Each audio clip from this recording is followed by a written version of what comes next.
Okay, there we go. So what is contemporary art and how does it relate to emerging media? And I'll share my screen and put it in presentation mode.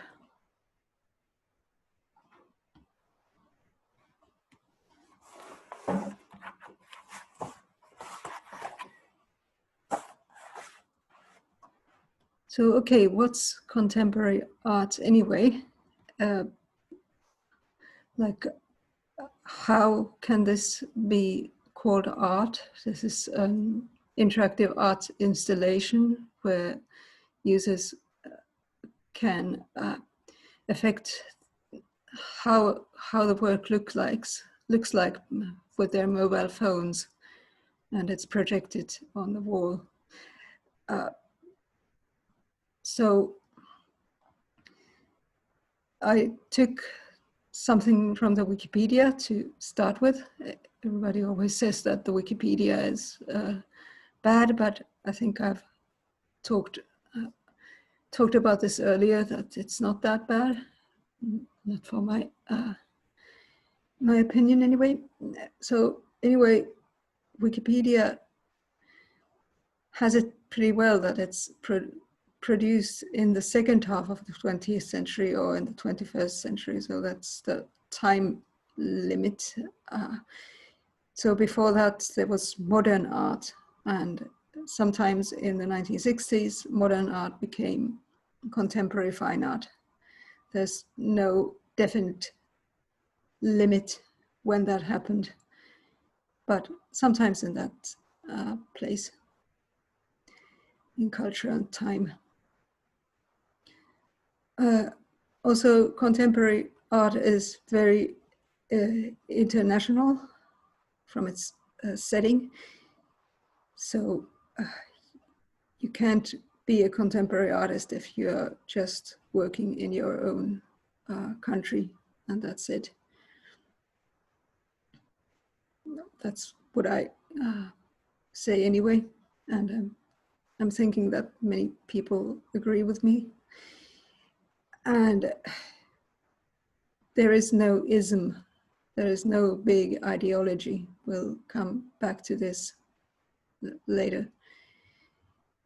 And then, yes, that it's a part of cultural dialogue. That's also pretty important. And these contextual frameworks, cultural identity, family, community, nationality. Yes, those are themes in contemporary art. But let's go a little bit deeper into it. Okay, there's more themes like identity politics, the body, globalization and migration, technology, contemporary society and culture, time and memory, institutional and political critique. So it's all there. So contemporary art does have meanings. It's not meaningless. Even when some artists claim that their art has no meaning or that anything can be art. No, that's not the case. Okay, here's one example of environmental art, by the way. There's quite a lot of that in Finland too, also in the surroundings of Tampere and in Pirkanmaa. Environmental art is often really large scale, but it can be quite small inside a city, in a park, for instance. I think one example of environmental art, or maybe environmental sculpture could be said is in Keskustori Square with the poem stones that are there around the kiosk. Could be said that it's sculpture. For me, it's more environmental art. Anyway, so art never exists in a vacuum, and I try to make this sort of well, shape or to illustrate how it goes. So there's always, of course, the artist. Somebody is making or creating the piece of art. Then there's the viewer or experiencer, not necessarily a passive person.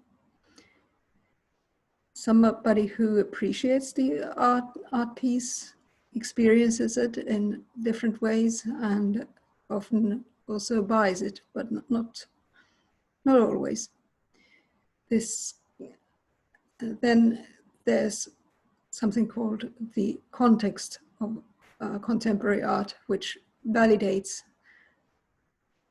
a certain piece of art as belonging to it.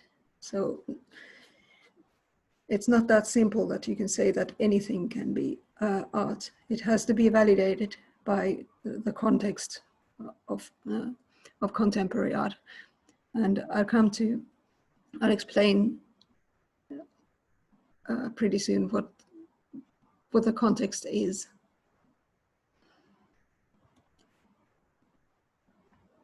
So, and this, by the way, doesn't apply just to fine art. Every art form, be it the cinema or music, they have a culture of experts and a community of artists, and then there's the community of the viewers or appreciators. So it's a kind of triangle. And of course, the artist can have several roles. The artist can be part of the context, also an experiencer, and so on.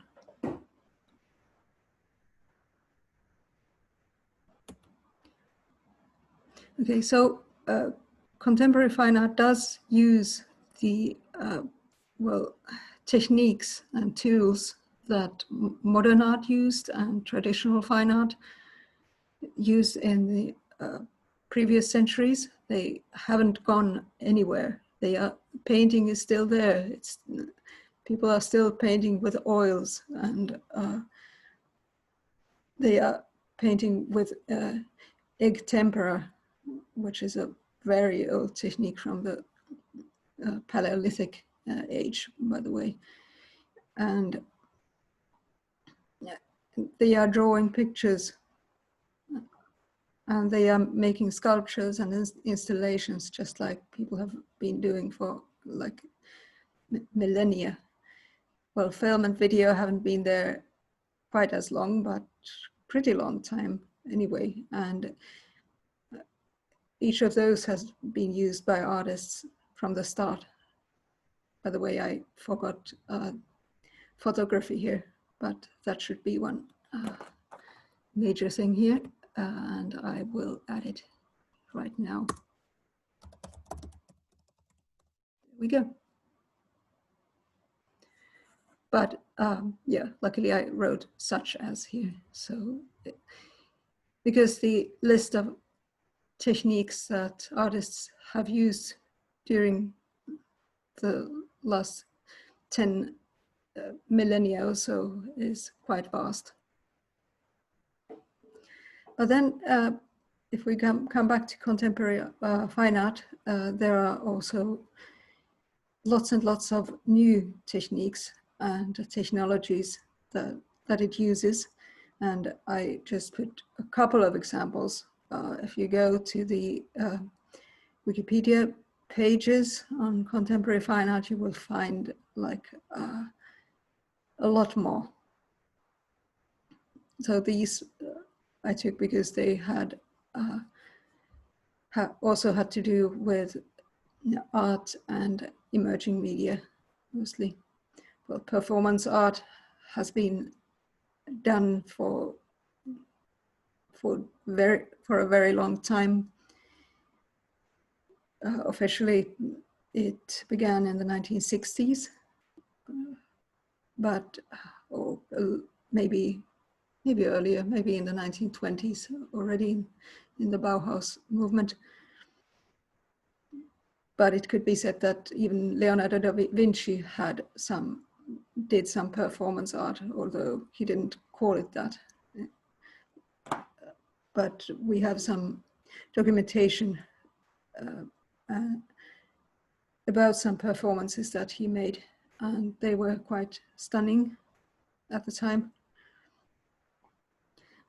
Anyway, then artists are using video games as a technique. They are using robotics. They are molding themselves to become cyborgs. And of course, they are using virtual reality or biotechnology. Also, interactive installations have been made since a very long time. But yes, no, the point is that fine art is trying out and using all kinds of technologies all the time. And often artists are very keen to read news articles about technology and science, because they are always on the lookout for how to make new kind of art.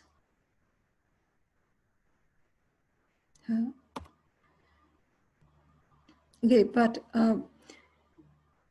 in some ways, I think that fine art does depict and reflect the world and the human condition or the human experience.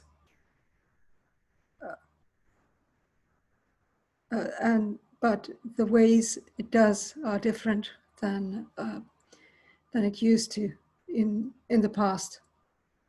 So art has always wanted to show us things in the world and about us, and to make us think about them. But fine art is also questioning the meaning of itself all the time, which was not the case before the 19th and 20th century. And in order to make you understand how that happened, I think you do, by the way, but I'll refresh your memory a little bit in this, how this happened, that contemporary fine art became what it is. Well, it started in the late 1700s and in the early 1800s, where photographic techniques were being developed. So as you can see, here's the earliest photograph to include people. I think there's somebody here, if you look carefully. There's, in our street, there is some street work being done, so that's what the noise is. Can't help that. Everything is suddenly vibrating here. Anyway, there are earlier photographs than this, but they are, well, this is one of the better looking ones. And like it says, it has people in it.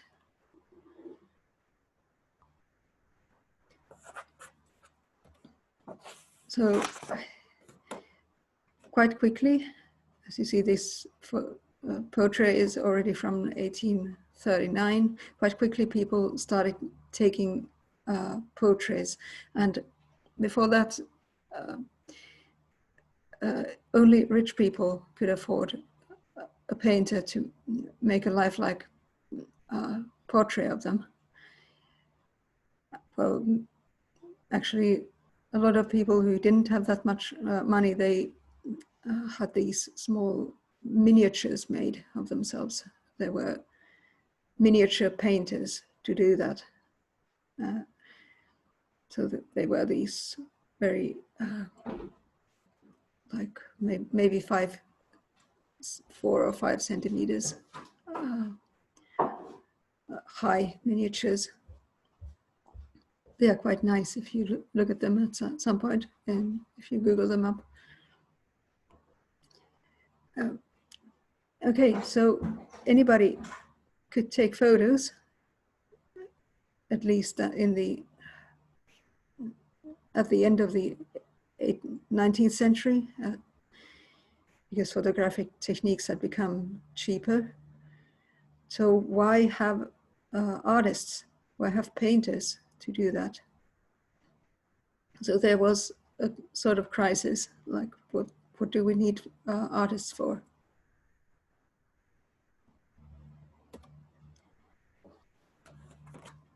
And then, well, Picasso was one of the people who provided one answer, like artists could see the world in another way, in a way that no camera could depict.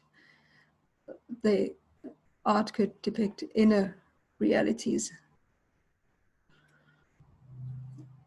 or more profound realities of the world than what could be seen through the camera lens. And of course, Picasso didn't invent these shapes quite by himself. He also took inspiration from African art.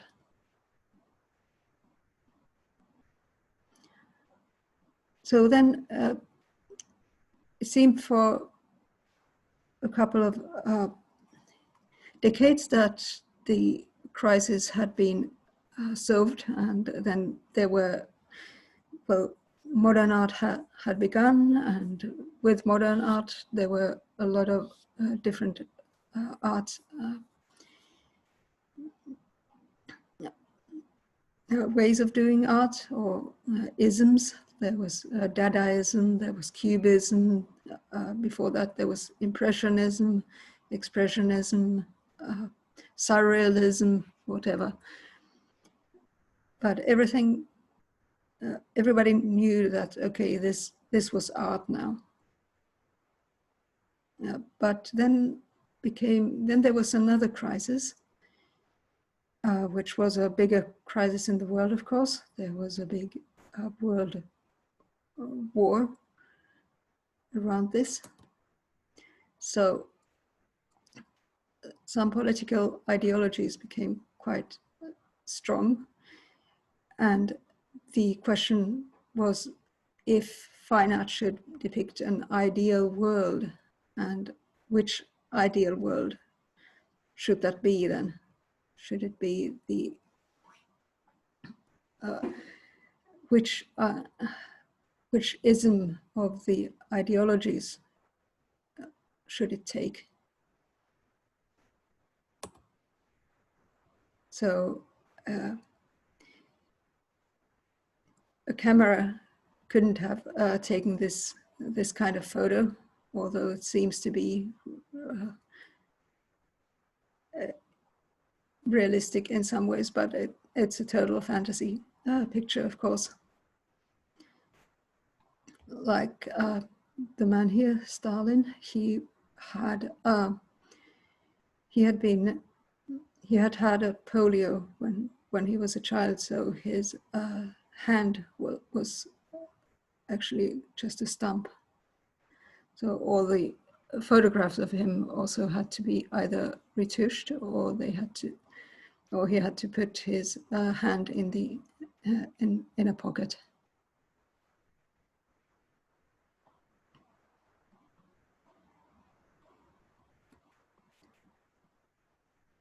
Here's another one.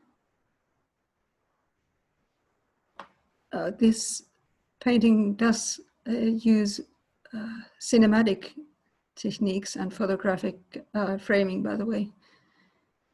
It's quite powerful, but it's also showing us a way of looking at things through the lens of ideology.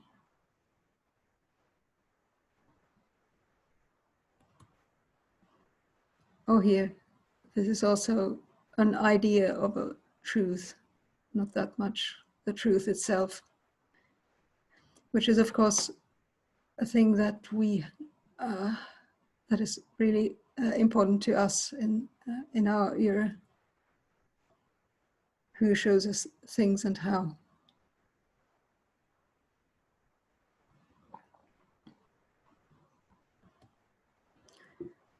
Then, in the West, similar things were going on. In the USA, the CIA sponsored abstract expressionist art and other very modern, non-depicting art movements.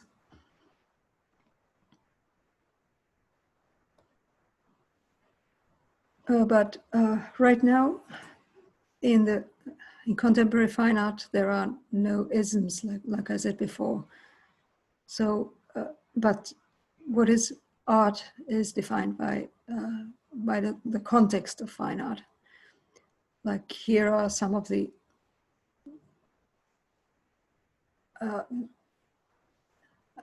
instances of the context.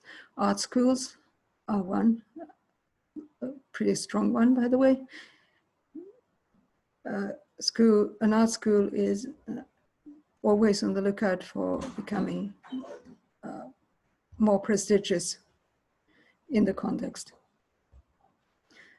For instance, the TTVO in Tampere used to be a really prestigious art school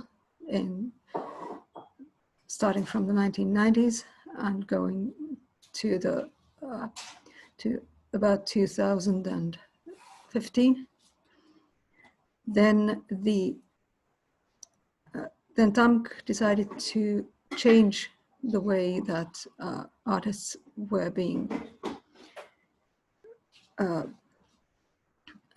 taught, so that they would not anymore get the title of artist, fine artist, when they had their degree, but they had to be a media gnome. Also, the Finnish art education stopped, and then people started putting out rumors that there is no fine art education anymore in Tampere. And that is actually not true, but these rumors were so strong that nobody would believe that it wasn't true. So that's how Tampere lost a lot of its status that it had as an art school before 2015. So I've talked with some of my friends who are in the Tampere Artists Society about this, and they always say, "Oh yeah, you're teaching there.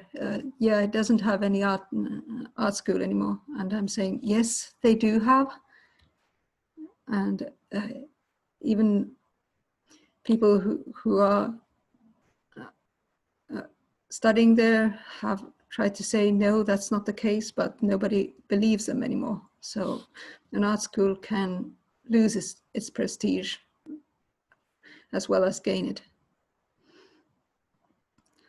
Okay, then the context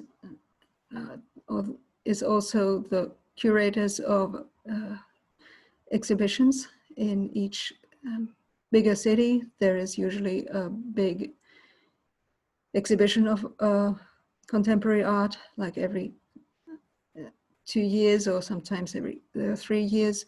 Then there are these sometimes smaller cities that have like this very prestigious exhibition, maybe once in every 5 years, and it's always international. like the Documenta in the German city of Kassel is one of them.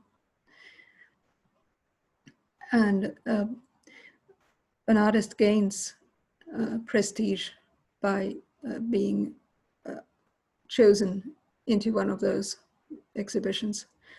And the person who puts together an exhibition is called a curator. And those are the important people in the artwork world. Of course, owners of galleries and museums are also important. Yes, I should add museums here. Just a moment. Galleries and museums.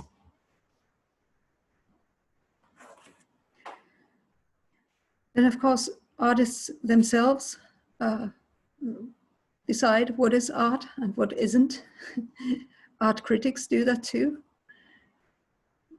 And there are magazines and other publications where the critics work. So it's a little bit like science in that way, that there is this that peers and magazines evaluate what is art. And of course, others who belong to the context. So also people who go to the museums and galleries, they belong to the context.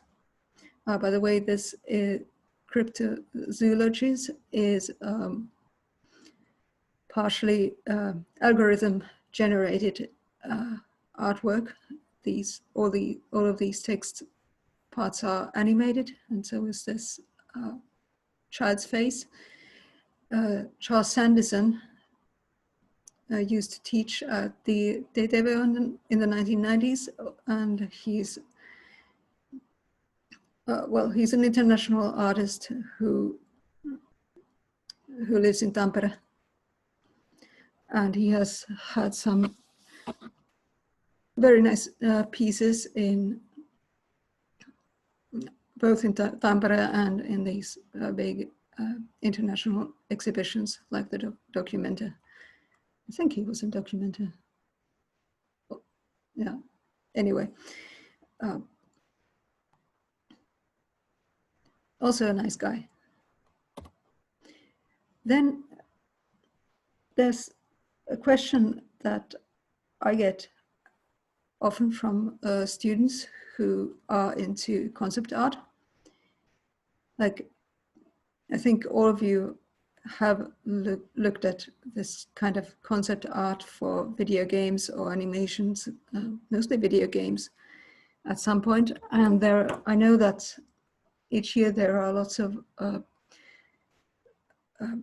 people who apply to interactive media and to fine art studies because they want to become professional concept artists in the games industry.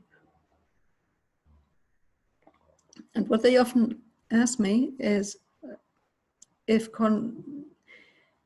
concept art is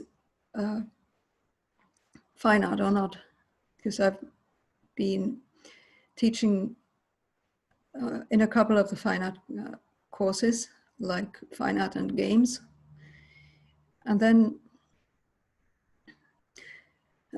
every year there are students who want to do concept art in the fine art and games class, and then I and the other teacher there, we have to tell them that it usually doesn't belong to the context of fine art, this concept art, although it's really nice looking, and it's using the same techniques as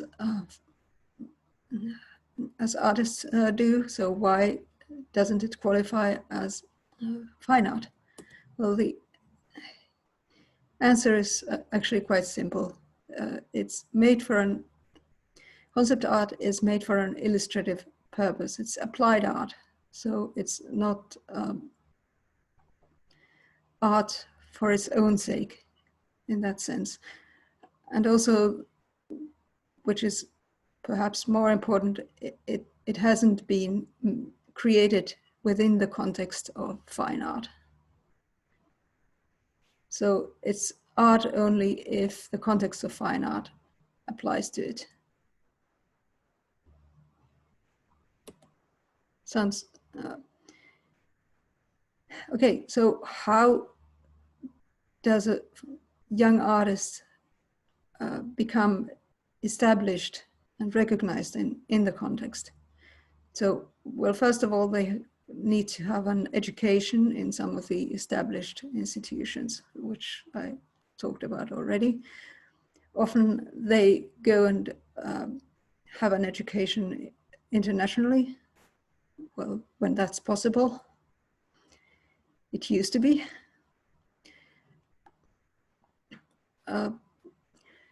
And that one reason for that is that they get to know people within the field as in a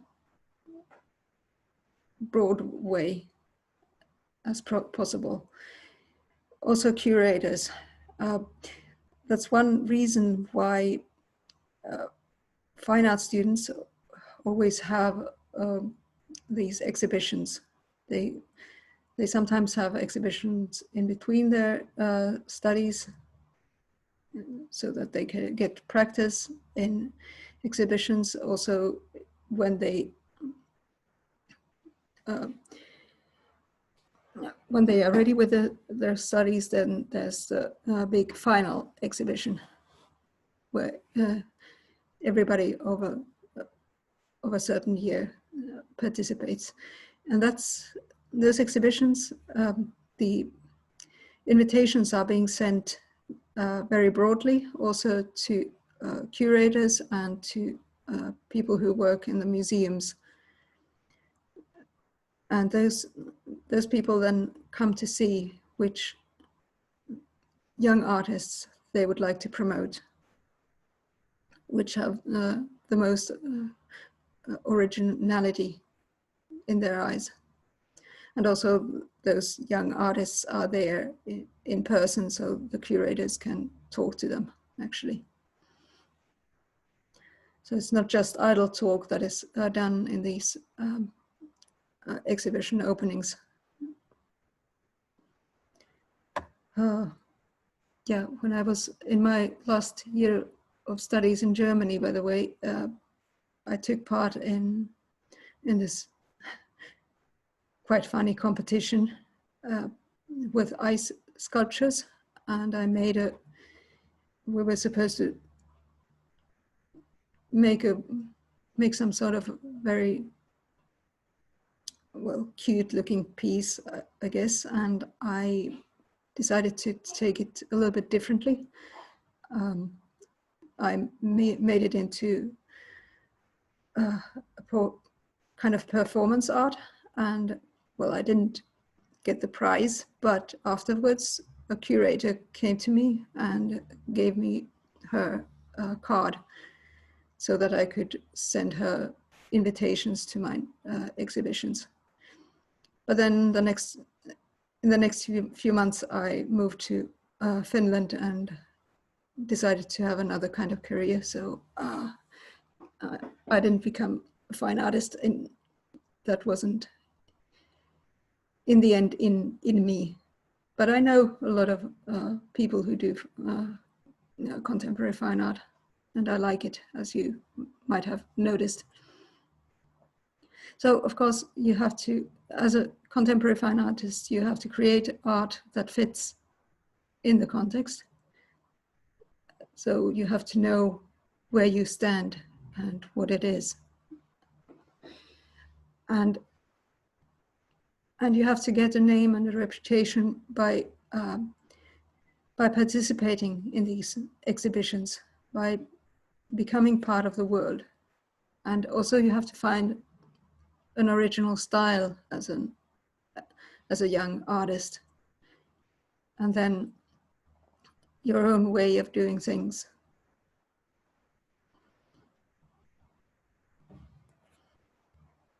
Okay, so being recognizable is quite important for a young artist. And as always, this applies not only to contemporary art, but art in general.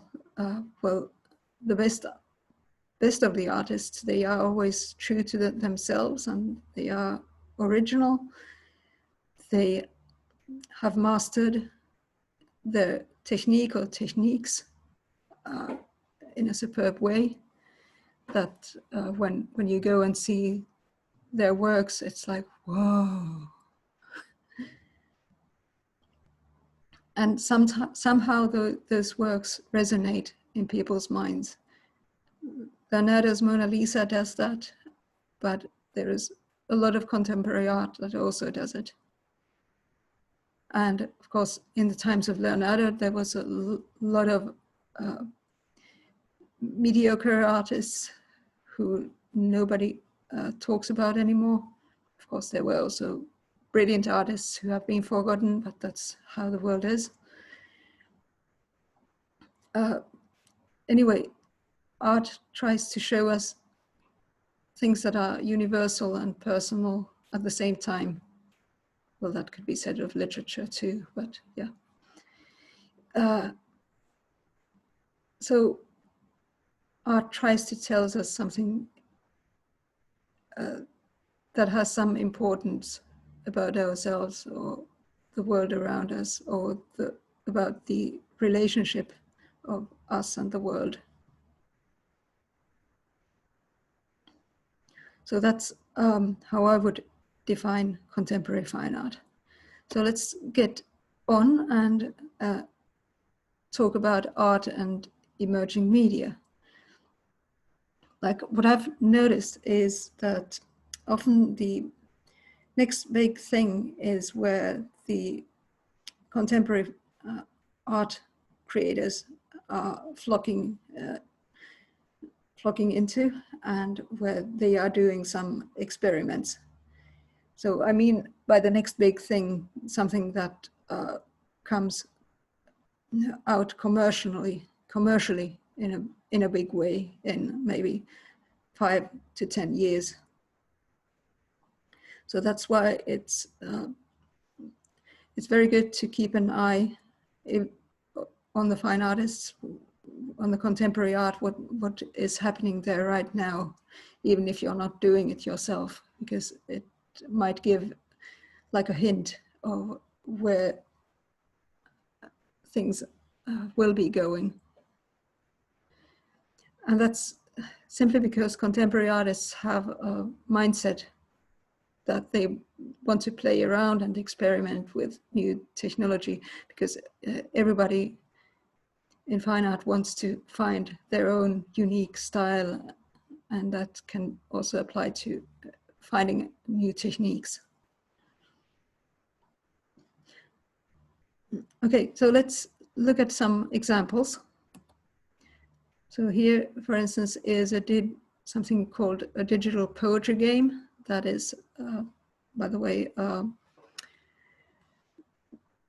kind of ism, digital poetry games. This is not the only one. It's called game, game, game, game, and again game. And I may have put one game word too many there. Yes, I think it was 3 times game and then again game. Yeah.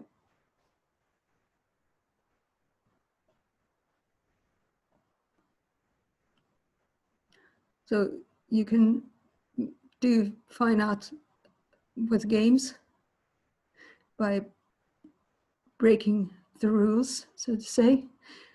But first, of course, you have to know the rules. Here's something, a work done in augmented reality as a multiplayer game, but it's also an art installation in several cities and several galleries at once. So you can try out this installation in like at least 10 different countries. There's 10,000 moving cities.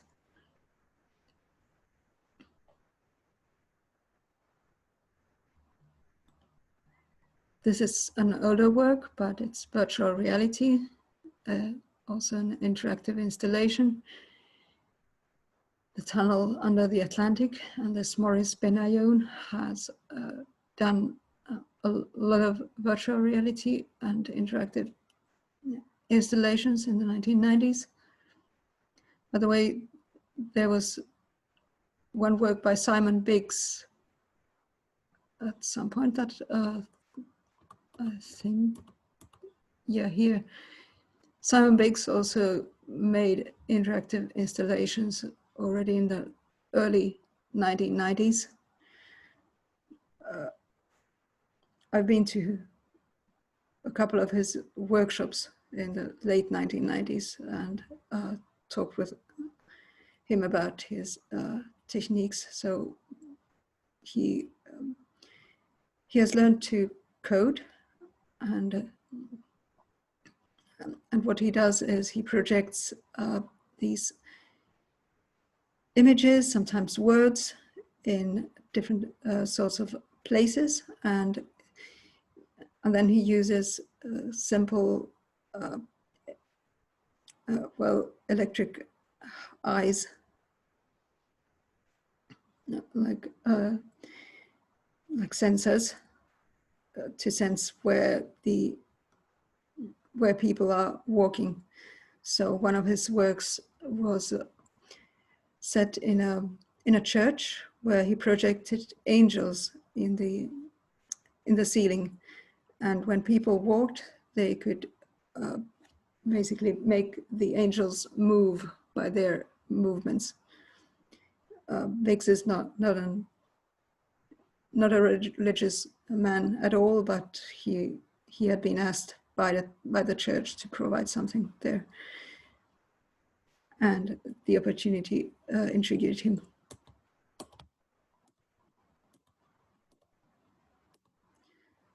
This is also from the late 1990s, interactive flow projection. I think you've come across these interactive flow projections as toys or ways of entertainment elsewhere. They are also used as games. Remember, there was one of these in the Särkänniemi amusement park, where they projected some fish in this kind of floor, and then people could try to play with the fish that were moving. And I remember my children loved it, and yeah, me too, of course. So first, this kind of thing was something for artists, and then it became more commercially used.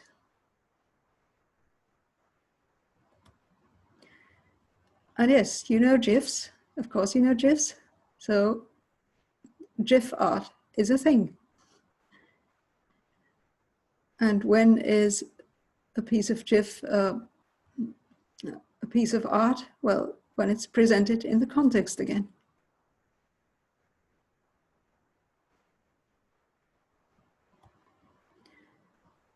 Here's an Austrian artist, Ursula Englisher. This is from 2009, but she has been making her own sort of cyberperformance art since the 1990s, and she's still at it with her friends. Her website is, well, interesting at least. And you can also find a lot of information of what she has done and what cyberperformance is, and how she bodily interacts with the internet and with its users.